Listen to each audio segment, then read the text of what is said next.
심장의 혈관이 막혔다, 또 우리 뇌혈류, 뇌혈관이 터지게 되는 뇌졸중이 발생하게 되면 생명에 굉장히 위험할 수 있습니다. 그래서 평상시에 전신의 혈액순환을 관리하는 게 정말 중요한데요. 혈액순환에 있어서 가장 중요한 건 종아리 근육, 그러니까 비복근입니다. 기본적인 달리기라던가 등산 같은 유산소 운동 말고도 집에서도 할 수 있는 혈액순환을 원활하게 하면서도 근육을 빠르게 풀 수 있는 간단한 운동 방법에 대해서 알려드리겠습니다. 바로 손발이 차거나 아니면 머리가 잘 아프시거나 이런 분들이 흔히 나 요즘 혈액순환이 잘 안 되는 것 같아, 혈액순환 잘 되려면 어떻게 해야지, 이런 식으로 많이 말씀을 하시죠. 이게 이제 구체적으로는 혈관이 막혀가는 증상에 대해서 얘기를 하시는 건데요. 이 혈관이 막히는 원리에 대해서 먼저 살펴보면, 혈관은 일종의 통로라고 생각하시면 됩니다. 이 통로 안에 지나가는 물이 있겠죠. 그런데 이 물이 바로 혈액이거든요. 그래서 평상시에 이런 통로와 물, 그러니까 혈관과 혈액은 우리 몸 전신에 분포를 하고 있습니다. 머리에도 있을 거고, 손, 발, 다리, 장기에, 전신에 분포해서 우리가 먹는 음식이나 영양분들이 다 혈류를 타고 이제 전신으로 순환을 하는 구조이거든요. 그래서 혈액순환이 떨어졌을 때 나타나는 증상도 굉장히 다양한 것입니다. 그런데 이 혈관이 막힌다는 것, 즉 혈액순환이 잘 안 된다는 것은 특정 부위 혈관이 점점 딱딱해지거나, 그러니까 혈액이 지나가는 통로가 점점 굳어지거나, 혹은 이 통로를 지나가는 물에 해당되는 혈액이 맑지 않고 더 끈끈해지는 거거든요. 끈적해지는 액체를 생각하시면 됩니다. 이 둘 중 한 가지, 혹은 딱딱해지는 것과 물이 끈적해지는 현상이 동시에 일어나는 걸 혈관이 막혔다라고 표현하는 거거든요. 그런데 이런 혈관이 막히는 증상들이 손이나 발 같은 데에 생겼을 때는 이런 손저림, 아니면 손발이 창백해지거나 떨린다거나 이런 증상들이 있지만, 예를 들면 우리 몸의 굉장히 중요한 부분, 이를테면 심장의 혈관이 막혔다. 그렇게 되면 심장의 혈관이 흐르지 않으면서 심혈관 질환, 그뿐만 아니라 심근경색을 유발할 수도 있겠죠. 또 우리 뇌혈류, 그러니까 뇌혈류가 막히거나 아니면 뇌혈관이 터지게 되는 뇌졸중이 발생하게 되면 이 자체로 생명에 굉장히 위험할 수 있습니다. 그래서 이런 심장과 뇌혈류뿐만 아니라 평상시에 전신의 혈액순환을 관리하는 게 정말 중요하다고 할 수 있겠습니다. 건강검진을 하게 되면 기본적으로 혈액검사를 다들 하시죠. 다들 한 번씩 선생님께서 혈당이 조금 높으시네요, 아니면 콜레스테롤 수치가 좀 높으시네요, 이때는 식단 관리를 좀 하셔야 됩니다. 혹은 많이 높으신 분들은 수치가 많이 높으셔서 약을 드셔야겠어요, 이런 말씀을 한 번쯤은 들어보셨을 거예요. 그런데 그때마다 환자분들이 아마 하시는 말씀이 근데 그렇긴 한데 제가 지금까지 이걸 전혀 모르고 있었고 아무 증상도 없었는데요? 라고 많이 말씀하십니다. 혈관이 막혔을 때 증상이 바로 나타나지 않거든요. 혈관에 염증이 생기면서 발생하는 당뇨나 아니면 고지혈증 같은 경우도 사실 초기에 웬만하면 별다른 증상이 없는 경우가 많습니다. 일단 기본적으로 혈관이라는 건 우리 몸 전신에 분포하고 있고, 한 가지 갈래로 있는 게 아니라 한 가지에서 여러 갈래로 뻗어나가는 구조예요. 굉장히 나뭇가지가 무성한 나무를 생각하시면 됩니다. 특정 혈관이 막힌다고 하더라도 이 혈관에서 흐르는 혈류순환을 보상하기 위해서 주위 혈관들이 더 열심히 일을 하게 돼요. 이거를 보상작용이라고 하는데, 일단 첫 번째로는 주위 혈관들이 이렇게 보상작용을 통해서 혈류순환을 도와주다 보니까 증상 자체가 좀 나타나지 않는 경우가 많고요. 그 다음으로는 증상이 나타난다고 하더라도 이 자체가 굉장히 경미하거나 좀 일시적인 경우가 많아서 환자분께서 심각성을 인지하지 못하는 경우가 많습니다. 가볍게는 손발이 저리거나 떨리시기도 하고요. 간헐적으로 심장이 좀 두근거린다거나 혈압이 일시적으로 올라간다던가 하는 증상들도 있을 수 있고, 혈액순환이 잘 안 됐을 때 좀 피로감을 느끼시는 경우도 있는데, 이것들이 단순히 혈류순환 문제가 아니라 다른 질환이 원인일 수 있다 보니까 이런 증상들이 있다고 해서 이게 내가 혈관이 좀 막혀가는 건가? 라고 생각하시지 않는 경우가 좀 많은 것 같습니다. 막상 이제 정말 혈관이 막혀서 증상이 발생했을 때는 이미 질환 자체가 오래되고 증상이 중증 이상인 경우가 사실 많거든요. 혈관이 막혀서 생기는 동맥경화증 같은 경우 이런 것들이 심장이나 뇌에 발생했을 때는 생명이 위험할 수 있습니다. 그래서 이런 증상들이 나타났을 때는 그때 즉시 바로 이제 의료기관에 내원을 하셔서 검진을 받아보시고 문제가 있다고 하면 적절한 치료를 꼭 받으셔야 합니다. 혈관이 막히는 게 어디서든 막힐 수 있는데, 이게 뇌에서 막히게 되면 뇌졸중이 생기게 되는 거고요. 그다음 혈관에 발생한 염증들이 만성적으로 반복되다 보면 주위 장기나 아니면 특정 부위에 암을 유발할 수 있습니다.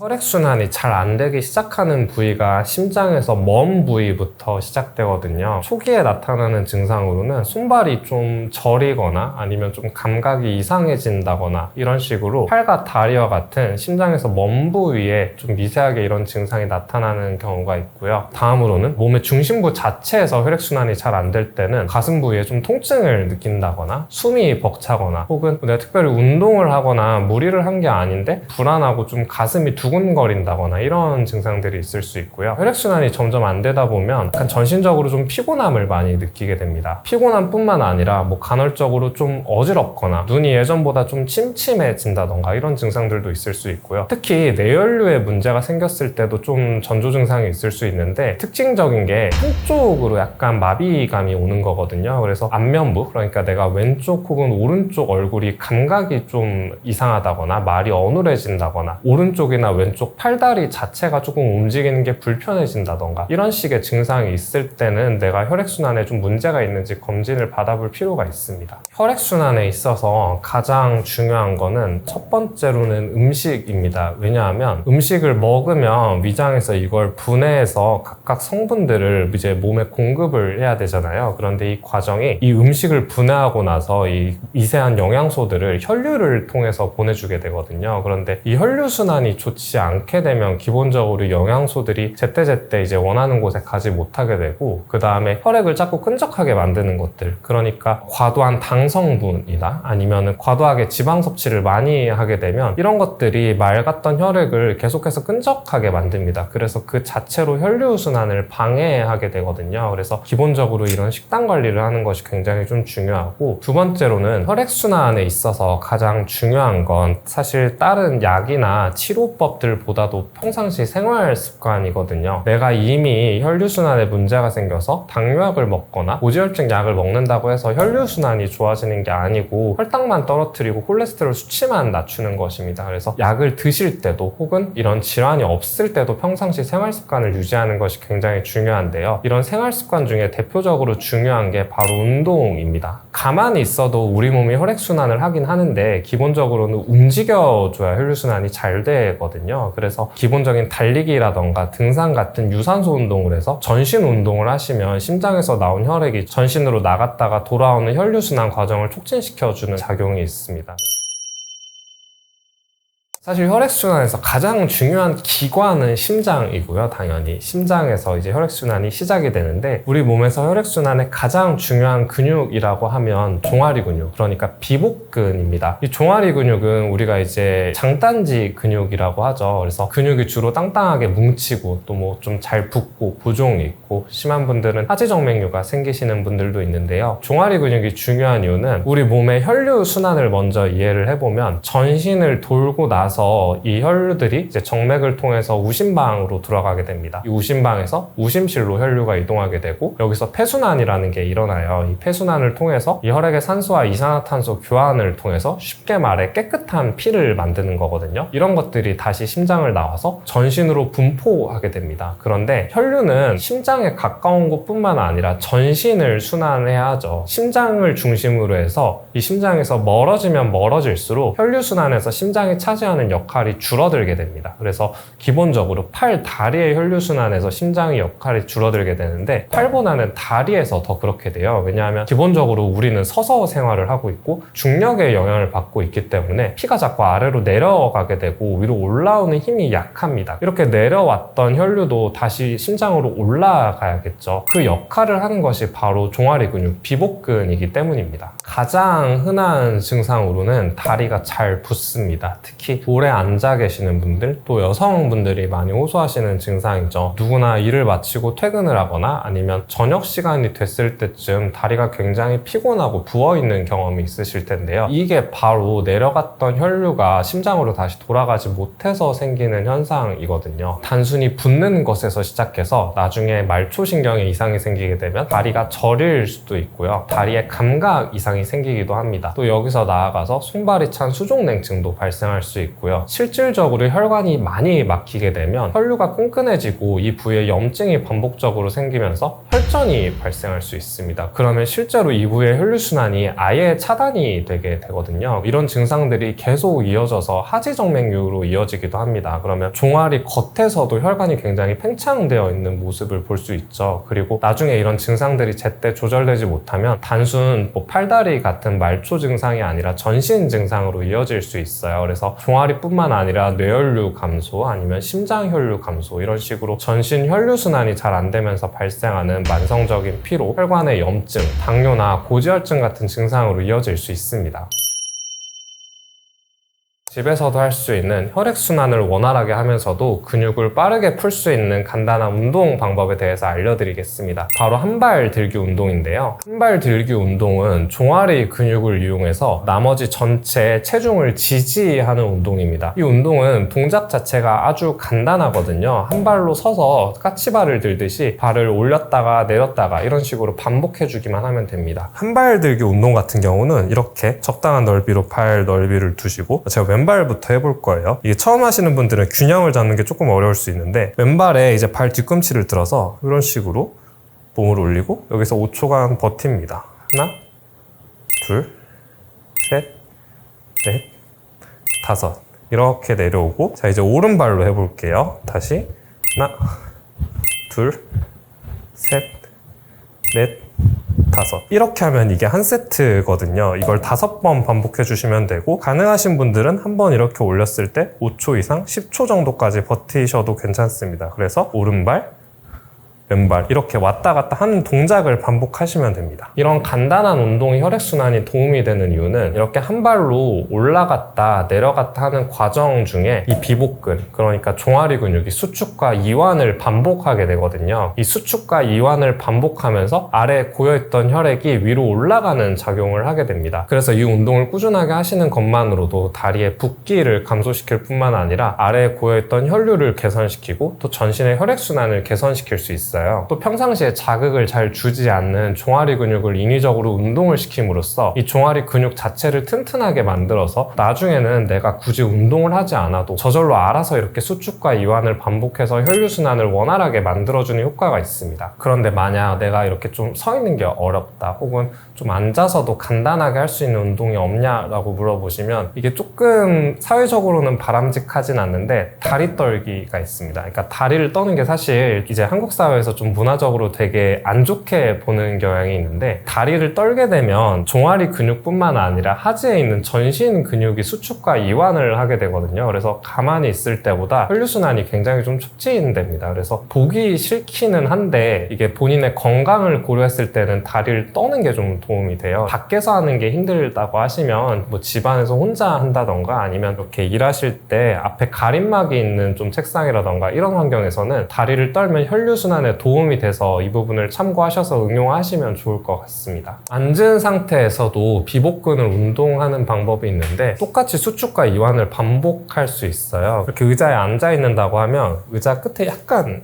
좀 걸터 앉고, 원래는 이렇게 발바닥을 땅에 붙이고 앉잖아요. 이렇게 발 뒤꿈치를 땅에 대도록 합니다. 그러면 여기서 발에 너무 무리하게 힘을 주지 않고 발끝을 위로 올리면 되거든요. 이걸 족배 굴곡이라고 하는데 뭐 이런 용어는 아실 필요가 없고, 이렇게 잠깐 발목을 올리는 것만으로도 이 지금 뒤쪽에 종아리가 굉장히 당겨지는 느낌이 나거든요. 이걸 10회 정도 반복해 주시면 됩니다. 혹시 그런데 이런 운동을 하는 데 있어서 허리나 무릎이 아파서 이렇게 발목을 움직이거나 체중을 지탱하는 것도 좀 힘들다고 하시는 분들은 운동 말고 할 수 있는 방법이 있는데 바로 반신욕입니다. 반신욕은 다들 할 수 있으시죠? 이거는 왜 도움이 되냐면, 기본적으로 혈액순환은 좀 몸이 따뜻해야 원활하게 잘 이루어지거든요. 그래서 실제로 운동으로 인한 손상이 발생했을 때도 처음 72시간 이내에는 차가운 아이스팩을 좀 진행하고 72시간, 그러니까 3일이 지나면 회복을 위해서 따뜻한 찜질을 하라고 권장을 합니다. 그게 바로 혈액순환을 원활하게 해서 부상을 빠르게 회복하기 위함이거든요. 종아리 근육 그리고 전신 혈액순환도 마찬가지입니다. 특히 몸이 차신 분들이 기본적으로 혈액순환이 잘 안 되시는 경우가 있는데, 이렇게 반신욕을 하게 되면 하체뿐만 아니라 전신에 긴장됐던 근육이나 관절도 이완이 돼서 풀리게 되고요. 좁아졌던 혈관도 확장되면서 혈류순환이 원활해집니다. 이걸 너무 막 무리하게 사우나를 하거나 이러실 필요는 없고, 적당한 온도에서 한 15분에서 20분 정도만 일주일에 한 3번, 4번 정도 정도만 해주셔도 좋거든요. 그래서 운동이 어려우신 분들은 이런 식으로 반신욕을 통해서 몸을 따뜻하게 만들어주는 것들이 도움이 될 수 있습니다.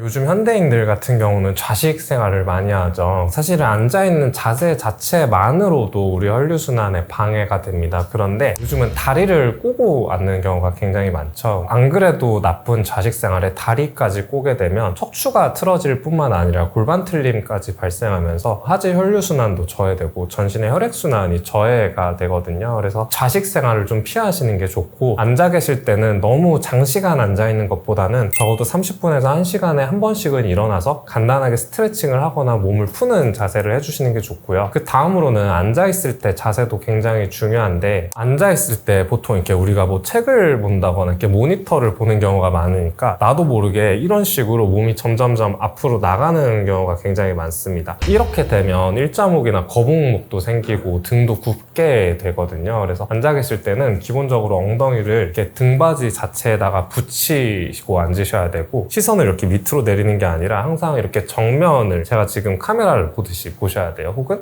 이런 식으로 살짝 위를 보셔도 좋습니다. 모니터 받침대를 쓰거나 아니면 책을 볼 때도 독서대 같은 걸 써서 항상 시선이 이렇게 살짝 위를 보게끔 해주시고요. 어깨를 너무 이렇게 억지로 필 필요는 없고 허리를 좀 피려고 하시면 좋아요. 허리가 뒤에 어느 정도 좀 곡선, 전만 자세가 유지되면서 몸이 전반적으로 이렇게 굽어 있는 게 아니라 이렇게 펴져 있는 자세를 유지하셔야 됩니다. 그 다음으로는 특히 연세가 좀 있으신 분들은 이렇게 의자에 앉는 거 말고 방바닥에 많이 앉아 계시죠. 그런데 이렇게 방바닥에 앉아서 우리가 흔히 말하는 양반 다리를 하는 것도 허리 자체에도 무리가 좀 많이 오게 되고요. 혈류순환에도 좀 방해가 됩니다. 그래서 앉아서 땅바닥에서 오래 계시는 분들도 이렇게 무릎이나 허리 같은 관절에도 좀 부정적인 영향을 많이 줘서 자주 일어나서 좀 걸어 다니시거나 혹은 이런 의자에 앉아서 생활하는 방식으로 좀 바꾸시는 걸 많이 권유드립니다. 오늘은 이제 비복근의 중요성에 대해서 많이 말씀드렸는데, 비복근 운동만 하는 게 아니라 전신의 근육이나 관절을 잘 조절하는 게 굉장히 중요하거든요. 그래서 평상시에 스트레칭을 하는 것도 중요하고, 또 운동을 해야 되는 부분들은 운동을 할 필요가 있습니다. 종아리 근육 말고도 많이 좀 약해져 있는 부분들이 이런 복부에 있는 코어라던가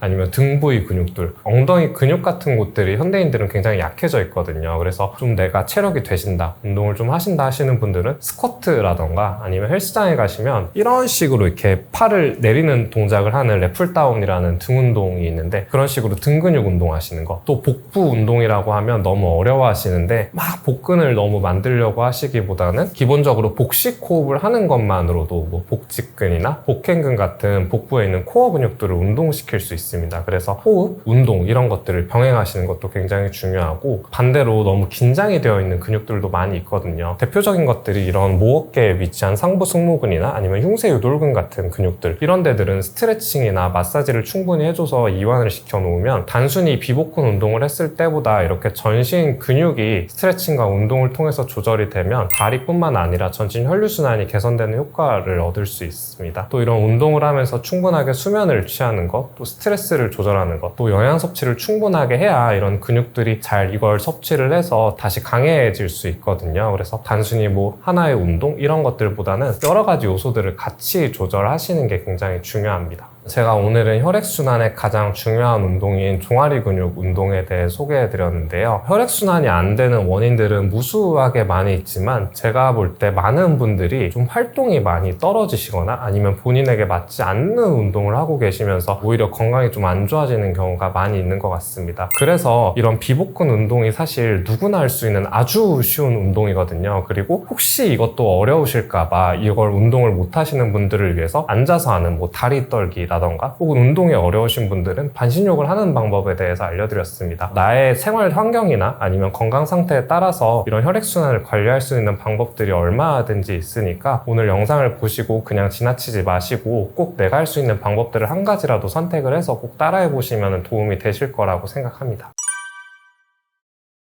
실제로 살이 잘 찌는 체질이 있습니다. 비만 유전자를 갖고 있는 사람들의 특징은 남보다 쉽게 허기 지고요. 하루 종일 뭘 먹고 있거든요. 그래서 살이 찌는 체질을 바꾸는 방법, 운동을 할 수도 있고 식단을 조절할 수도 있고, 그런데 달리기라던가 등산보다 훨씬 더 효과적인 다이어트 방법이 있습니다. 바로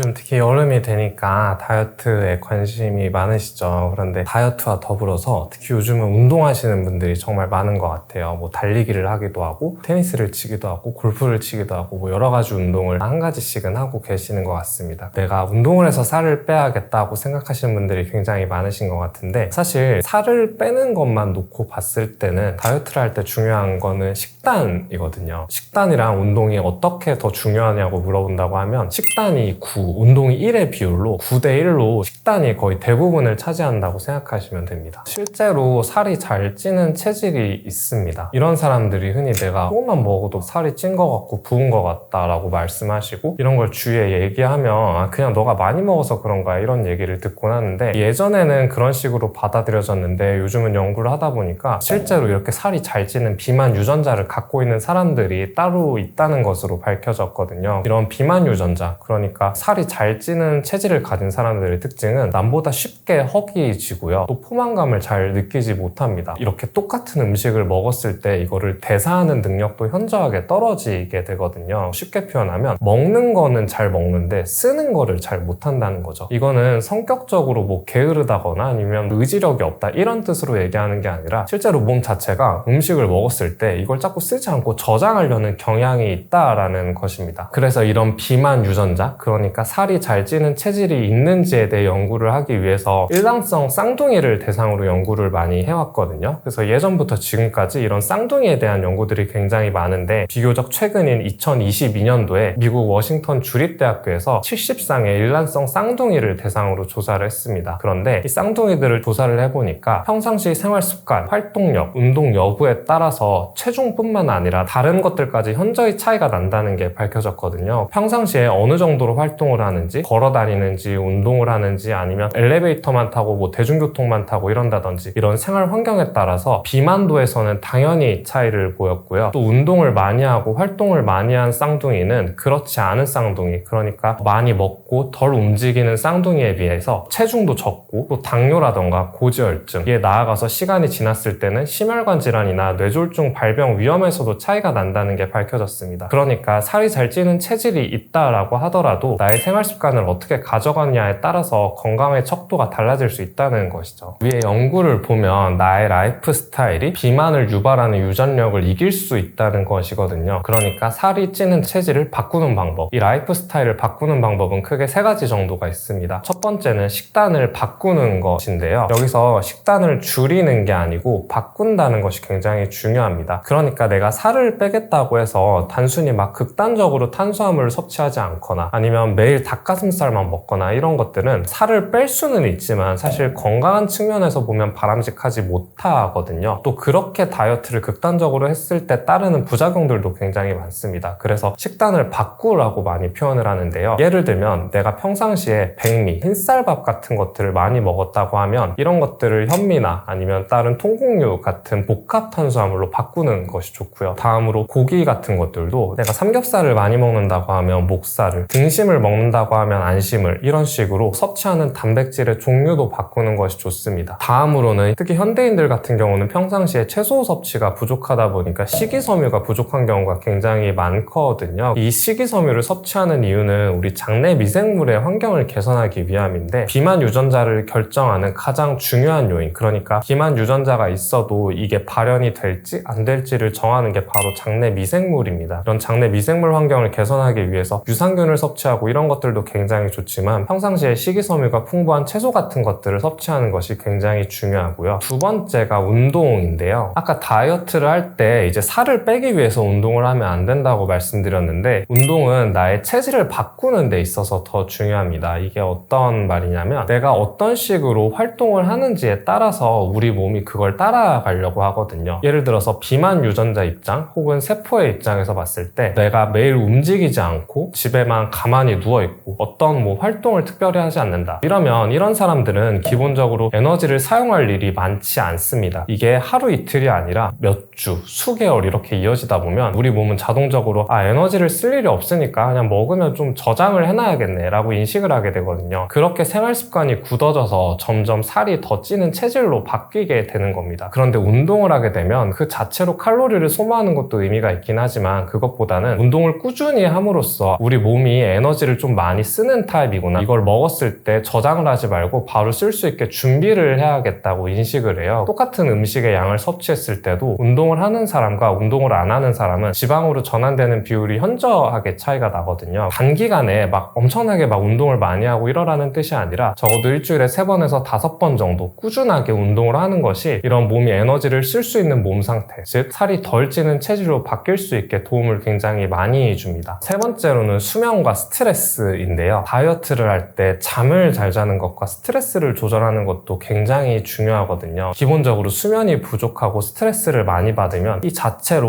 몸이 살이 찌게 되고 또 몸을 붓게 만듭니다. 이런 것들이 장기간 이어지게 되면 비만 유전자도 촉발시키는 인자가 되거든요. 의외로 다이어트를 할 때 많이 간과되는 부분인데, 평상시에 최소한 7시간에서 8시간 이상 수면을 취하는 것, 또 적어도 12시 이전에는 취침을 하는 것, 그리고 스트레스를 관리하는 것이 이런 살이 잘 찌지 않는 체질로 바뀌는데 굉장히 중요한 역할을 합니다.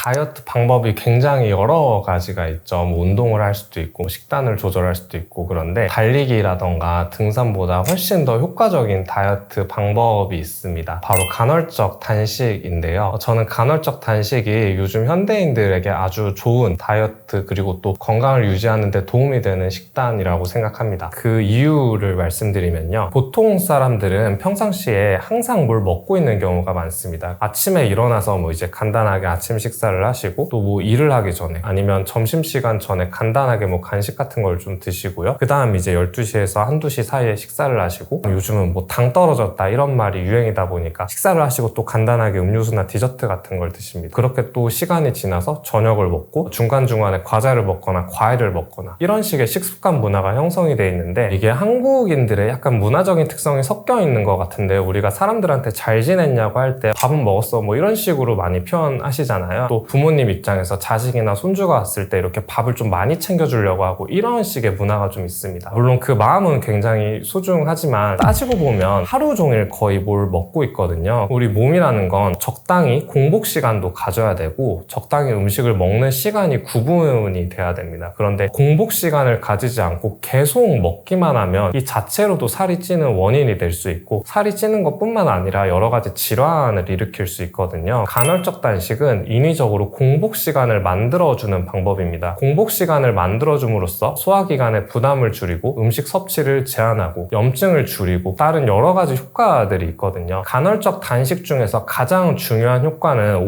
오토파지라고 하는 현상입니다. 공복 시간을 16시간 정도 가지게 되면 우리 몸에서 나타나는 현상이 있는데, 이 오토파지는 쉽게 표현하면 세포 청소라고 생각하시면 돼요. 우리 몸은 일이나 활동을 하고 나면 나머지 청소해야 될 쓰레기들이 생겨납니다. 이 쓰레기들을 제때 청소하지 못하고 쌓이게 되면 이런 것들이 염증을 유발하게 되고 암을 발생하는 요인이 되기도 하거든요. 그런데 이 오토파지는 이렇게 불필요해진 청소해야 될 쓰레기 세포들을 청소하는 역할을 합니다. 공복 시간이 없는 현대인들이 이런 오토파지 작용이 잘 일어나지 않아서 이런 만성염증이 일어나는 경우가 굉장히 많거든요. 간헐적 단식은 단순히 살을 빼는 것뿐만 아니라 염증을 줄이고 대사질환을 줄이고 심지어 암을 예방할 수 있는 식단법이기 때문에 많은 분들한테 좀 도움이 될 수 있지 않을까라는 생각을 하고 있습니다. 일단 공복 시간을 최소한 12시간 이상 가져가는 게 좋고요. 처음에 16시간까지 하는 것은 굉장히 힘들어서 한 10시간에서 12시간 정도부터 해보는 걸 권유드립니다. 처음부터 16시간을 하려고 하면 아마 며칠 못하고 힘들어서 포기하실 거거든요. 그리고 공복 시간에는 물이나 차 외에는 다른 음식을 드시면 안 됩니다. 뭐 간단한 뭐 견과류나 과일 같은 것들도 안 되거든요. 그렇게 공복 시간을 유지하는 게 중요하고, 또 식사 시간 때 아무거나 막 먹어도 되냐? 이것도 아닙니다. 기본적으로 우리가 알고 있는 건강한 단백질, 충분한 수면과 스트레스 관리 같은 것들을 병행을 하면 나중에 요요가 발생할 가능성도 굉장히 줄어들게 됩니다. 몸이 너무 마르신 분들은 이걸 하면 안 됩니다. 정확히는 영양 결핍 상태에 있으신 분들은 공복 시간의 이점보다 이걸로 인해서 발생하는 몸에 해로운 점이 더 많거든요. 안 그래도 마르신 분들은 요즘은 굳이 공복 시간을 많이 가져가는 간헐적 단식을 하기보다는 하루에 3끼가 아니라 4끼, 5끼 이렇게 나눠서 하루 종일 오히려 뭘 드시려고 하시는 게 더 좋고요. 그 다음으로는 성장기에 있는 청소년이나 임산부 같은 경우에도 이분들도 사실 영양결핍이 발생할 가능성이 굉장히 높은 분들이거든요. 이런 분들도 지나치게 단식을 하는 것보다는 규칙적으로 식사를 하시는 게 중요하고, 그 다음으로는 고령이신 분들, 나이가 70대가 넘어가시는 분들 같은 경우에도 이런 간헐적 단식이 몸에 무리를 불러일으킬 수 있습니다. 그래서 공복 시간을 오래 가져갔을 때 좀 어지럽다거나 피로감을 느끼거나 하실 수 있으세요. 한 70세를 기준으로 해서 나이가 넘어가시는 분들은 단식보다는 꾸준하게 식사를 하시는 걸 추천드리고요. 기타로는 혈당이나 혈압 문제가 있으신 분들도 평상시에 좀 더 규칙적인 식사를 하시는 게 좋고, 마지막으로는 많은 분들이 실수하시는 점인데, 간헐적 단식을 하고 나면 처음에 주로 이런 일들이 많이 일어나는데, 공복 시간을 길게 이렇게 처음으로 가져가다 보니까 엄청나게 배가 고프거든요. 딱 식사 시간이 됐을 때 막 폭식을 하시는 경향이 있습니다. 그런데 이렇게 하면 사실 공복 시간을 가졌던 거의 이점을 폭식이 다 깎아먹게 되거든요. 그래서 식사는 반드시 폭식을 하지 말고 좀 건강한 식단을 유지하시는 게 중요합니다. 제가 매일 먹는 좀 아침 식단에 대해서 설명을 해드리면, 거의 항상 이렇게 실제로 좀 먹고 있고 많은 분들한테 추천을 드려서 좋은 반응을 얻고 있거든요. 아까 얘기해드린 뭐 단백질, 지방, 복합탄수화물, 비타민, 미네랄 이런 요소들이 다 들어있는데, 첫 번째로 추천드리는 거는 그릭 요거트를 추천드립니다. 얘는 설탕이 들어있지 않은 무가당 제품을 드시는 게 좋고, 그릭 요거트는 일단 단백질 자체도 좀 많이 들어있고, 그 다음으로는 채소를 섭취하면서 얻을 수 있는 식이섬유, 그러니까 유산균이 풍부하게 있어요. 이런 그릭 요거트를 베이스로 해서 과일로는 베리류를 많이 추천해드리는데, 과일도 사실은 많이 먹으면 설탕처럼 당이거든요. 다른 과일들은 제가 별로 추천을 안 드리는데, 딸기나 블루베리 같은 베리류 과일들은 칼로리와 당은 적으면서 안에 들어있는 과일의 비타민, 미네랄, 항산화 성분들은 굉장히 풍부합니다. 저는 이 그릭 요거트에 블루베리 혹은 딸기를 같이 섭취하고요. 다음으로 추천해드리는 건 여기에 견과류를 드시라고 많이 말씀드려요. 지방도 탄수화물처럼 무조건 나쁜 게 아니거든요. 튀긴 음식에 들어가는 지방이랑 견과류에 들어가 있는 지방은 성분이 많이 다릅니다. 영양제로 오메가3 같은 것들 많이 챙겨 드시죠. 이런 것들이 우리 몸에 들어왔을 때 혈액순환을 촉진시키고 염증도 줄여주는 좋은 지방류거든요. 요즘은 시중에 보면 견과류를 하루에 한 봉지 먹을 수 있는 걸로 이런 식으로 포장을 해서 나오는데, 그런 것들도 과하지 않게 하루에 한 포 정도만 드시면 충분하거든요. 이런 요거트를 베이스로 해서 과일은 좀 베리류, 블루베리나 딸기, 견과류, 여기에 이제 본인 취향에 따라서 내가 요거트 같은 거는 조금 잘 안 맞는다라고 하면 두유 같은 걸로 대체할 수도 있고요. 음식이 절대적으로 정해져 있는 게 아니라 사실 대체해서 먹을 수 있는 것들은 찾아보면 얼마든지 있어서 이런 것들을 본인 선호나 아니면 취향에 맞게 해서 드시면 좋을 것 같습니다. 저는 저녁 공복 시간이 더 바람직하다고 생각을 하는데, 첫 번째로는 우리 몸이 낮에는 사실 소화 흡수를 할 수 있게 몸이 세팅이 돼 있거든요. 그러니까 음식을 낮에 먹으면 소화가 그래도 잘 됩니다. 그런데 저녁 시간에는 우리가 잠을 잘 준비, 그러니까 휴식과 이완을 하는 시간이거든요. 그런데 이때 음식을 섭취하게 되면 그 자체로 소화에 에너지를 쓰면서 수면에 방해가 됩니다. 생체 리듬적으로도 저녁 시간에 공복을 가지는 게 더 바람직하고요. 다음으로는 다이어트를 할 때 수면이 중요하다고 말씀드렸는데, 수면이 중요한 이유가 우리가 잘 때 성장 호르몬이라던가 멜라토닌 같은 호르몬들이 많이 분비되는데, 성장 호르몬이 무조건 성장에만 관여하고 이런 게 아니라 성인에 있어서는 자는 동안에도 에너지 소모를 하는 역할을 하거든요. 밤에 공복 시간을 안 가지고 음식을 섭취하게 되면 이런 호르몬들이 제때 분비되지 못하거나 아니면 에너지를 쓰는 데 집중하지 못하고 음식을 소화시키는 데 에너지를 쓰게 됩니다. 그러면 살도 더 찌게 될 뿐만 아니라 그 자체로 수면에도 방해가 되거든요. 생체 리듬적으로도 저녁에 공복을 가지는 게 조금 더 좋다고 보고, 그 다음으로는 현실적인 이유도 있는데, 처음 공복을 하실 때 이게 12시간에서 16시간 공복을 하는 게 굉장히 사실 어렵거든요. 처음에 16시간씩 공복을 많이 해보라고 주위에 권유했을 때 거의 많은 분들이 실패를 많이 하시고 일주일 내에 포기하셨던 것 같아요. 그때 제가 생각했던 방법이 이제 저녁에 공복을 가지는 거였는데, 일명 12대 12 공복이라고 해서 12시간 단식을 하는 거거든요. 저녁 공복이 좋은 점이 우리가 잘 때는 사실 뭘 먹지 않습니다. 내가 하루에 8시간 정도 잔다고 가정을 하고 12시간 단식을 한다고 해볼게요. 그러면 12시에 잠이 들어서 다음날 8시에 일어난다고 하면 일단 기본적으로 8시간은 무조건 단식을 성공하게 됩니다. 근데 그러면 저녁 저녁 식사를 7시에서 8시 전까지만 마치면 되거든요. 그렇게 해서 8시 전에 식사를 마치고 나서 그 다음에 4시간만 아무것도 안 먹으면 돼요. 그러면 4시간만 참으면 사실상 12시간 단식을 성공하게 됩니다. 그리고 나서 그 다음날 일어났을 때 아까 말씀드렸던 아침 식단 같은 것들을 하는 것이거든요. 이런 식으로 방법을 가져가니까 현실적으로 좀 단식에 성공하시는 분들이 굉장히 좀 늘어났어요. 12시간 단식에 처음에 성공하고 나서 그 다음으로 이게 익숙해지면 점차 수면 시간을 늘리거나 아니면 저녁 식사를 6시 전으로 당기거나 이런 식으로 늘려가면 좋거든요. 현실적으로도 좀 저녁 공복을 가지는 게 처음 시작하시는 분들이 시작하기 굉장히 편한 점이 있습니다. 간헐적 다이어트를 할 때 식단 외에 신경 써야 되는 부분은 운동이 될 수 있고요. 운동은 다이어트를 할 때 살을 빼는 것 자체의 목적이 아니라고 말씀드린 것처럼 이게 나에게 맞는 운동, 그 다음에 적당한 강도와 빈도를 유지하는 게 굉장히 중요하거든요. 예를 들면 내가 간헐적 단식을 하고 있는데 근력 운동을 엄청나게 강하게 한다, 무게를 막 올린다, 이러면 사실 얼마 못 가서 다칠 확률이 굉장히 높아집니다. 또 반대로 너무 약한 운동을 하는 것도 사실상 운동이 안 되거든요.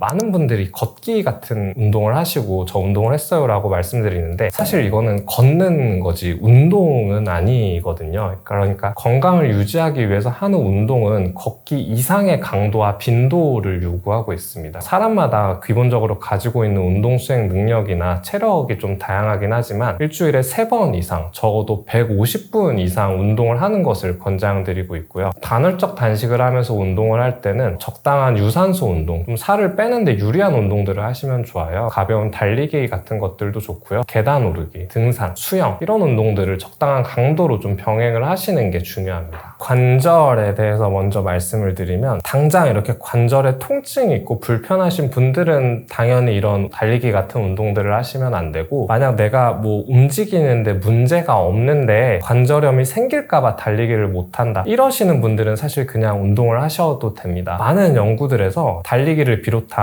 유산소 운동을 통해서 얻는 이점들이 이런 운동들로 인해 발생하는 관절염의 위험성보다 훨씬 크다고 알려져 있거든요. 그래서 일단 건강하신 분들은 이런 운동을 하셔도 괜찮고요. 그런데 내가 이미 뭐 척추 질환이 있거나 뭐 관절염이 있어서 허리나 무릎이 아파서 나 달리기 이런 거는 못한다 이러시는 분들은 가장 추천드리는 운동은 수영을 좀 많이 추천드리거든요. 수영 같은 운동들은 이게 무중력 상태에서 운동을 하는 거다 보니까 실제로 부상을 당한 운동선수들도 재활할 때 많이 이런 방식으로 훈련을 하세요. 그래서 수영 같은 운동을 하시는 것도 좋고, 그 다음으로 내가 근육도 너무 약하고 체력도 없다 이런 분들은 근력 운동을 어느 정도 하시면 좋은데, 헬스장에 가셔서 스쿼트라던가 맨몸 운동 이런 식으로 어려운 운동은 하시면 안 되고요. 이런 운동들은 복합 관절 운동이라고 해서 스쿼트를 할 때 엉덩이 근육만 쓰는 게 아니라 목, 어깨, 허리, 다리, 전신 근육을 쓰게 됩니다. 당연히 관절이 불편하신 분들은 이런 운동을 못 하시죠. 헬스장 이런 데를 가시면 기구들이 있잖아요. 이런 기구들은 팔 운동만 한다던가 다리 운동만 한다던가 이런 식으로 딱 한 가지 운동만 하게 돼 있습니다. 그런 데서 내가 아프지 않은 부위, 예를 들어 내가 어깨가 아픈 사람이라고 한다면 다리를 이용하는 기구 운동을 한다던가, 무릎이 아프신 분들이라고 하면 어깨나 팔을 이용한 기구 운동을 한다던가 이런 식으로 한 가지 단일 관절만 사용할 수 있는 운동들을 좀 하시면 도움이 되실 수 있습니다. 다이어트는 사실 방법들이 굉장히 여러 가지가 있는데 본인이 꾸준히 할 수 있는 걸 해야 됩니다. 다이어트의 특징은 한 달 안에 뭐 5kg를 빼겠다라고 해서 5kg를 빼고 나서 그 이후에 끝이 아니거든요. 그 이후에도 사실 그 생활 습관을 유지를 해야 5kg 뺀 게 유지가 되는 거지, 이전 생활 습관으로 돌아가면 5kg 다시 찌는 거는 일도 아니에요. 나의 라이프 스타일과 맞지 않게 너무 극단적인 방법으로 다이어트를 하게 되면 요요가 오거나 아니면 다이어트에 실패하거나 둘 중 하나거든요. 다이어트를 한다는 게 단순히 살을 빼는 게 아니라 나의 생활 습관, 라이프 스타일을 바꿔가는 과정이라고 생각을 하시고, 내가 나빴던 살이 찌게 만드는 생활 습관들을 좀 건강한 생활 습관으로 바꿔간다라고 생각하시면 됩니다. 이때 할 수 있는 방법들이 사실 많이 있으니까 본인이 좀 계속 할 수 있는 나에게 맞는 운동, 식단을 찾아가시는 과정이라고 생각하시면 다이어트에 좀 성공하는 데 도움이 되실 수 있지 않을까 싶습니다.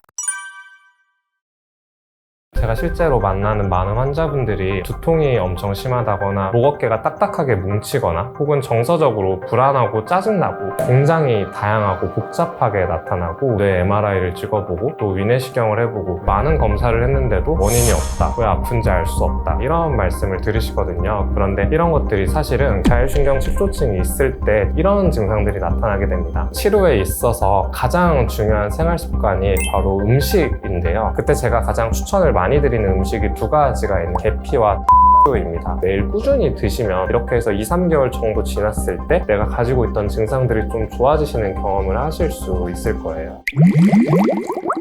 안녕하세요. 지식한상 구독자 여러분. 저는 자율신경 실조증이라는 난치성 신경계 질환을 전문으로 치료하고 있는 바를련 대표원장 박수영 원장이라고 합니다.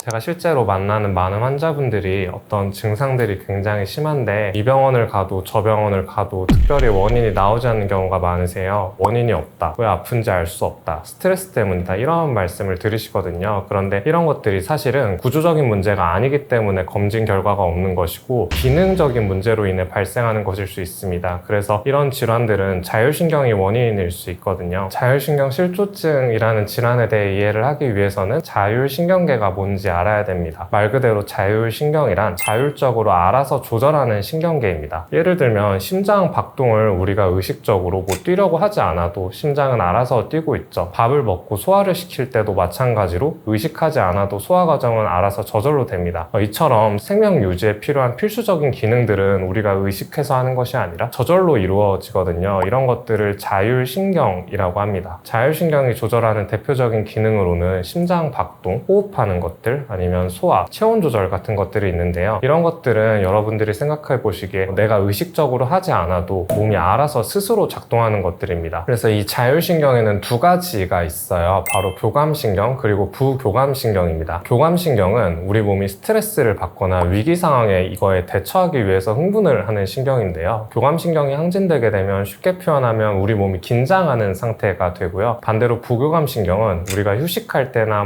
이완할 때 아니면 수면을 취할 때 항진이 되는 신경입니다. 밥을 먹고 아니 편안하게 쉬고 있을 때, 소화를 시킬 때, 잠이 들기 전에 이럴 때 이제 항진이 되는 신경이라고 생각하시면 됩니다. 자율신경 실조증은 그래서 건강한 사람은 평상시에 이런 교감신경과 부교감신경이 1대1로 밸런스를 이루는 상태가 가장 건강한 상태인데요. 교감신경이 무조건 나쁜 거고 부교감신경이 좋고 이런 개념이 아니고 사람이 적당히 교감신경이 항진이 될 때도 있고 부교감신경이 항진이 될 때도 있고 이렇게 왔다 갔다 해야 합니다. 그런데 어떤 원인에 의해서 교감신경 혹은 부교감신경이 한쪽이 극단적으로 높아졌을 때 바로 자율신경 실조증이 발생하게 되는데요. 그래서 교감신경이 문제가 됐을 때와 부교감신경이 문제가 됐을 때 나타나는 증상이 좀 다릅니다. 교감신경은 긴장을 하는 신경이라고 말씀드렸죠. 그래서 교감신경이 항진되면 심박수가 빨라지면서 심장이 두근거리고 심장 소리가 들리기도 하고요. 또 소화도 잘 되지 않고 혈관도 수축이 되면서 온몸에 피가 약간 마르는 느낌, 몸이 흥분을 하고 긴장을 하면서 목 어깨가 딱딱하게 뭉치거나 두통이 생기거나 혹은 정서적으로 불안하고 짜증나고 이런 증상들이 나타나게 됩니다. 반대로 부교감신경은 교감신경과는 사뭇 다른데요. 우리가 휴식이나 이완을 하는 게 무조건 좋다고 생각하지만 반대로 몸이 너무 축 늘어지는 것도 좋지 않거든요. 흔히 미주신경성 실신이라는 말을 한 번씩 들어보셨을 텐데 미주신경은 부교감신경의 70%에서 80%를 차지하는 아주 핵심적인 부교감신경입니다. 그런데 실신이라고 했죠. 몸이 너무 지나치게 늘어지거나 이완됐을 때 내가 잠깐 의식을 잃으면서 실신을 하게 되는 경우거든요. 그래서 부교감신경이 항진됐을 때는 무기력하거나 만성적인 피로감을 호소하거나 아니면 어떤 의욕을 잃거나 몸이 지나치게 이완되는 증상들이 나타나고 이것이 극단적으로 나타났을 때는 실신까지 할 수 있습니다.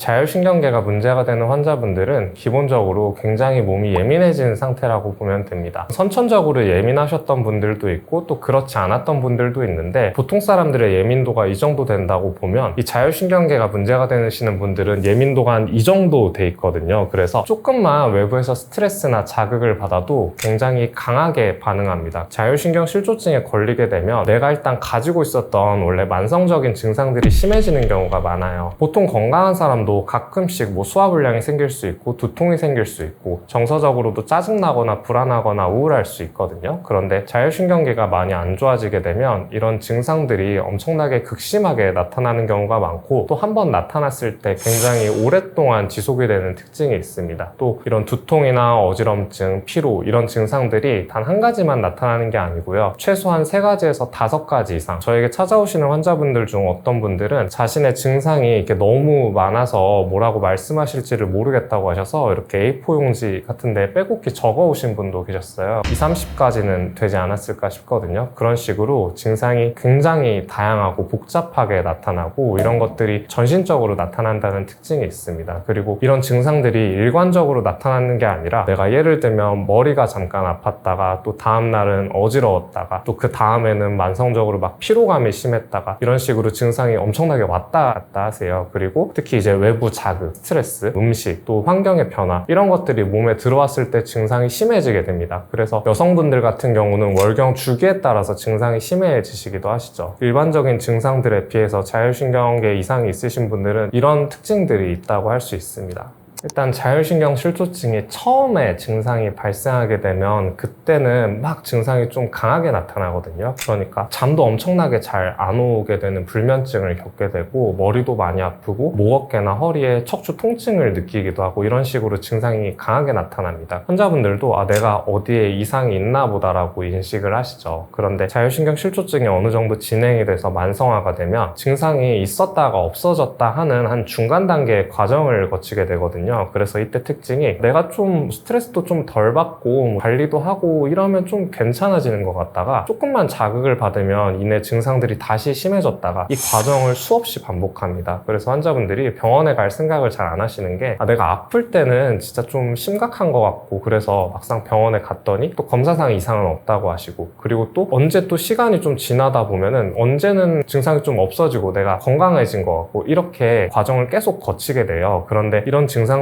가만히 있는 게 아니라 계속 발달하게 됩니다. 그래서 나중에 자율신경 실조증이 심해지게 되면 굉장히 사람이 좀 무기력해지거든요. 이때는 주로 부교감 신경에 항진되는 증상들이 나타나게 되고, 무기력하고 피곤하고 또 우울증 같은 증상들을 호소하시기도 하고요. 이런 증상들이 다 같이 합쳐지게 되면 나중에는 검사 같은 걸 했을 때도 실제 예를 들면 혈액검사상에서 이상이 나오게 됩니다. 그래서 저와 만나시는 자율신경 실조증 환자분들도 경험적으로 봤을 때 수년 이상 되신 분들은 기본적으로 고혈압이라던가 고지혈증이라던가 당뇨 같은 대사 질환을 끼고 계신 경우가 굉장히 많고요. 특히 이제 만성적인 염증이 문제가 돼서 혈관 같은 곳에 염증이 발생하게 되면 전신의 혈액순환이 잘 안 되면서 손발이 차거나 떨리거나, 아니면 뭐 머리가 답답하고 무거운 브레인포그 같은 증상들도 생기게 되고, 또 이런 혈관의 문제가 심장이나 뇌에 생기게 되면 심혈관 질환, 뇌에서는 중풍, 뇌졸중이라고 하죠. 이런 질환들로 이어질 수 있고요. 정말 많이 고령이시고 또 심한 경우에는 심지어 염증으로 인한 암까지 유발할 수 있습니다. 그래서 이런 자율신경 실조증이 있을 때 증상 유무에 상관없이 적절한 시기에 치료를 받는 것이 굉장히 중요하다고 할 수 있습니다.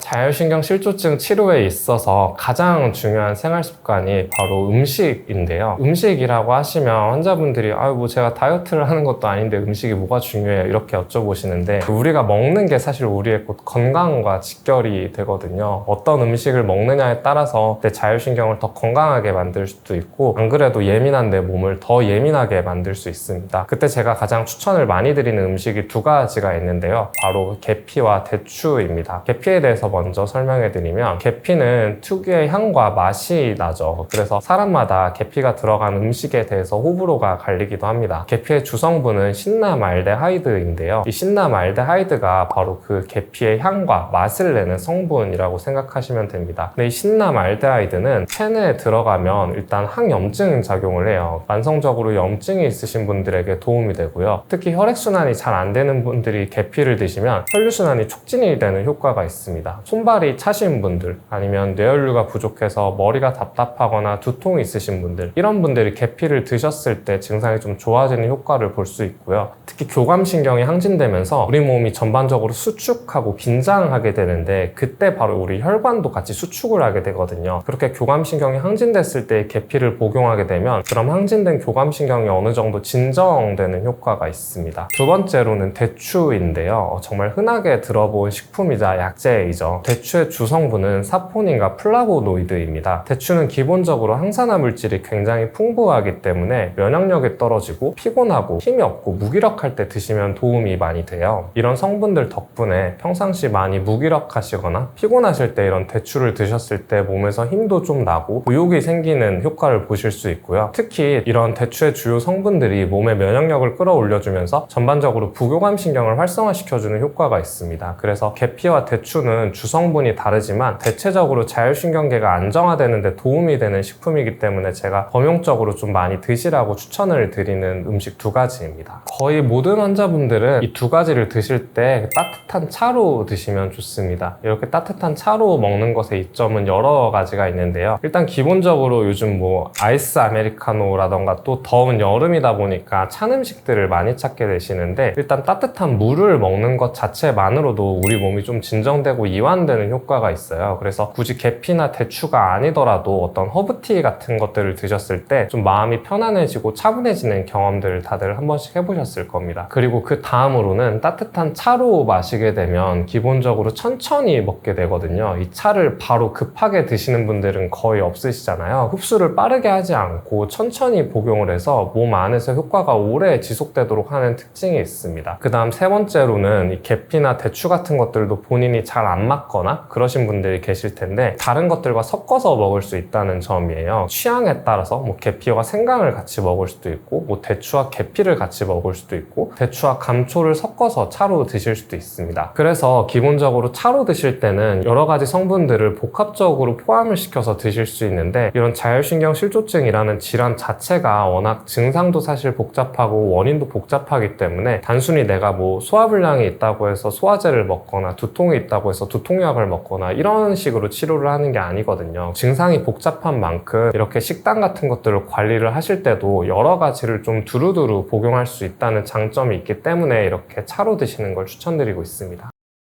요즘은 자극적인 맛에 워낙 적응이 돼 있으시다 보니까 웬만한 단맛이나 짠맛이나 쓴맛 이런 것들에 반응을 잘 안 하시거든요. 근데 이런 분들이 갑자기 이렇게 대추차나 계피차 같은 것들을 복용하시게 되면 이 계피나 대추가 결코 자연에서 나온 성분들 중에 그렇게 맛이 약한 편이 아니거든요. 워낙 이런 인工적인 화학물에 중독되어 있으신 분들은 좀 싱겁다고 많이 느끼시는 것 같아요. 그래서 많이들 여쭤보시는 게, 그럼 이게 너무 맛이 밍밍한데 꿀을 넣어도 되냐? 아니면 다른 좀 단맛이 나는 뭐 대체당을 넣어도 되냐? 이런 것들을 많이 여쭤보시는데, 그때 말씀드리는 게 그냥 생약에서 나온 딱 계피랑 대추만 드시라고 많이 말씀드립니다. 설탕은 당연히 나쁘고요. 꿀도 엄밀히 말하면 설탕과는 다른 성분이긴 하지만 많이 드시면 마찬가지로 설탕과 같은 작용을 합니다. 또 이 계피와 대추 자체도 너무 많이 드실 필요는 없거든요. 이게 어차피 단기간에 약으로 드시는 게 아니라 생활습관적인 측면에서 꾸준히 드셔야 효과를 보실 수 있는 거기 때문에 하루에 막 5잔 이렇게 드실 필요는 전혀 없고, 식사하시고 나서 저녁에 한 잔 정도 매일 꾸준히 드시면 이렇게 해서 2-3개월 정도 지났을 때 내가 가지고 있던 증상들이 좀 좋아지시는 경험을 하실 수 있을 거예요. 음식 이외에도 자율신경을 관리할 수 있는 여러 가지 방법들이 있는데요. 제가 오늘은 아주 쉽게 따라할 수 있는 3가지 정도만 알려드리겠습니다. 일단 첫 번째는 목비근 마사지인데요. 이 목비근이 뭐냐면, 이렇게 옆목을 봤을 때 대각선으로 크게 튀어나와 있는 근육이 있거든요. 이걸 목비근, 공식적인 명칭으로는 흉쇄유돌근이라고 합니다. 여기를 마사지하는 거거든요. 이 근육을 마사지하는 건 어떤 효과가 있냐면, 우리 몸의 자율신경은 이제 척추에서 시작해서 여러 갈래로 분포를 하게 되는데, 그렇게 척추에서 나온 자율신경 중 많은 분지들이 이 흉쇄유돌근을 지나가게 됩니다. 실제로 자율신경계 이상이 있으신 분들이 목 어깨가 굉장히 딱딱하고 뭉쳐 있으신 분들이 많아요. 그때는 단순히 이런 승모근 같은 데를 스트레칭하는 게 아니라 이런 흉쇄유돌근 마사지를 해주면 굉장히 긴장이 완화되는 효과가 있습니다. 하는 방법은 굉장히 간단하거든요. 목비근이 옆에서 이렇게 길게 나와 있는데 대부분 환자분들은 위쪽의 3분의 1 지점에서 통증을 가장 많이 느끼십니다. 이렇게 손가락을 이용해서 목비근을 잡아주시고 통증이 느껴지는 부위를 살짝 압박을 해주세요. 이 상태에서 5초에서 10초를 유지해주시면 됩니다. 사람마다 부위가 약간은 다를 수 있어서 본인의 부위를 찾아서 이렇게 살짝 위로 올라가셔도 되고 아니면 밑으로 좀 내려가셔서 부위를 찾으셔도 돼요. 이렇게 잠깐 5초에서 10초간 목비근을 마사지 하는 것만으로도 목 어깨 근육도 좀 풀릴 수 있고 특히 심장이 많이 두근거리거나 아니면 불안하거나 이런 증상들이 나타났을 때도 이완이 되는 효과가 있습니다. 두 번째는 명상을 하는 것인데요. 명상이 마음을 진정시키고 신경을 안정시킨다는 건 모두들 아실 것 같고 그러면 명상을 어떻게 하는지 굉장히 궁금해 하실 텐데 너무 어렵게 생각하실 필요 없습니다. 제가 실제로 자기 전에 매일 하고 있는 방법이고요. 명상이 무슨 우리가 건강하려고 하는 거지 어떤 깨달음을 얻으려고 하는 게 아니기 때문에 자기 전에 한 3분에서 5분 정도만 간단하게 하면 되거든요. 명상을 할 때는 기본적으로 나만의 공간에 있어야 됩니다. 혹시 내가 가족들과 함께 살고 있다 그러면 거실에서 하거나 이렇게 하지 마시고 본인의 방에서 침실 같은 곳에서 하시면 좀 좋고요. 명상을 하는 공간은 조용하고 조금은 어두워야 합니다. 정자세로 앉아서 그냥 눈을 감아 보시고요. 명상을 그 상태에서 시작을 하는 건데 이때 처음 명상을 하시는 분들이 막 이런저런 생각이 떠올라요. 쓸데없는 생각이 나는 것 같기도 하고 이런 쓸데없는 생각이 나면 이게 명상에 방해가 되는 것 같아서 이런 생각을 물리치려고 또 노력을 합니다. 그런데 그런 것들을 전혀 신경 쓰실 필요가 없고요. 그냥 요즘은 스마트워치나 스마트폰이 다들 있으시니까 5분 정도 시간 세팅을 해놓고 그냥 눈을 감고 가만히 계시면 됩니다. 잡다한 생각이 나면 그냥 생각이 나는 대로 흘러보내시고 그렇게 눈을 감고 그냥 자연스럽게 5분 정도 보내시면 됩니다. 이렇게 하는 것 자체만으로도 부교감신경 활성도를 올리고요. 하루 동안 스트레스가 쌓이거나 몸에 쌓였던 많은 피로들이 해소되는 경험을 하실 수 있거든요. 이렇게 하루하루 명상을 실천하는 과정 속에서 점점 더 좀 집중을 하고 또 명상에 몰입하는 실력도 늘게 됩니다. 당장 안 해보신 분들도 오늘 밤부터 자기 전에 딱 한번 5분만 해보시면 도움이 되실 거라고 생각합니다. 세 번째로는 복식호흡인데요. 자율신경 실조증이 있으실 때 많이 나타나는 증상이 공황발작, 과호흡입니다. 과호흡이라고 하면 다른 게 아니라 숨을 굉장히 짧게 가슴으로 헐떡헐떡 내쉬는 거예요. 이건 마치 내가 100m 달리기를 전속력으로 뛰고 났을 때 상태와 비슷하다고 생각하시면 됩니다. 운동을 하고 나서 숨이 좀 벅찬 느낌을 받으신 적이 있으시죠? 그때 호흡과 동일한데요. 이 자율신경계 이상이 있으신 분들은 몸이 항상 긴장 상태에 있기 때문에 내가 운동을 한 게 아닌데도 그렇게 숨을 헐떡헐떡 쉬시는 경향이 있거든요. 그래서 이때는 의식적으로 가슴이 아니라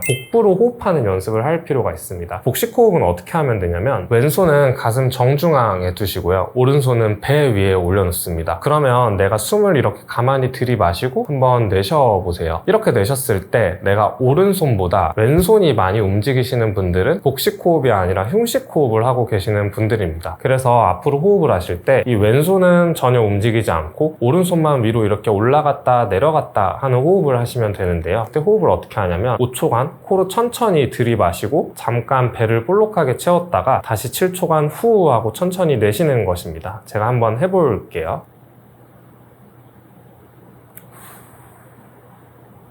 이런 식으로 호흡을 할 때 왼손은 가만히 있는 상태에서 오른손만 왔다 갔다 하는 식으로 호흡을 해주시면 됩니다. 이게 처음에는 잘 안 되실 거라서 앉아서 하는 게 힘드시면 누워서 하셔도 괜찮고요. 아까 목비근 마사지와 마찬가지로 내가 어떤 증상들이 심해졌을 때 갑자기 불안하거나 짜증이 나거나 두통이 생기거나 할 때 이렇게 호흡을 의식적으로 해주시면 그런 증상들이 좀 일시적으로라도 완화되는 효과가 있어서 꾸준히 하는 연습을 해주시면 도움이 됩니다.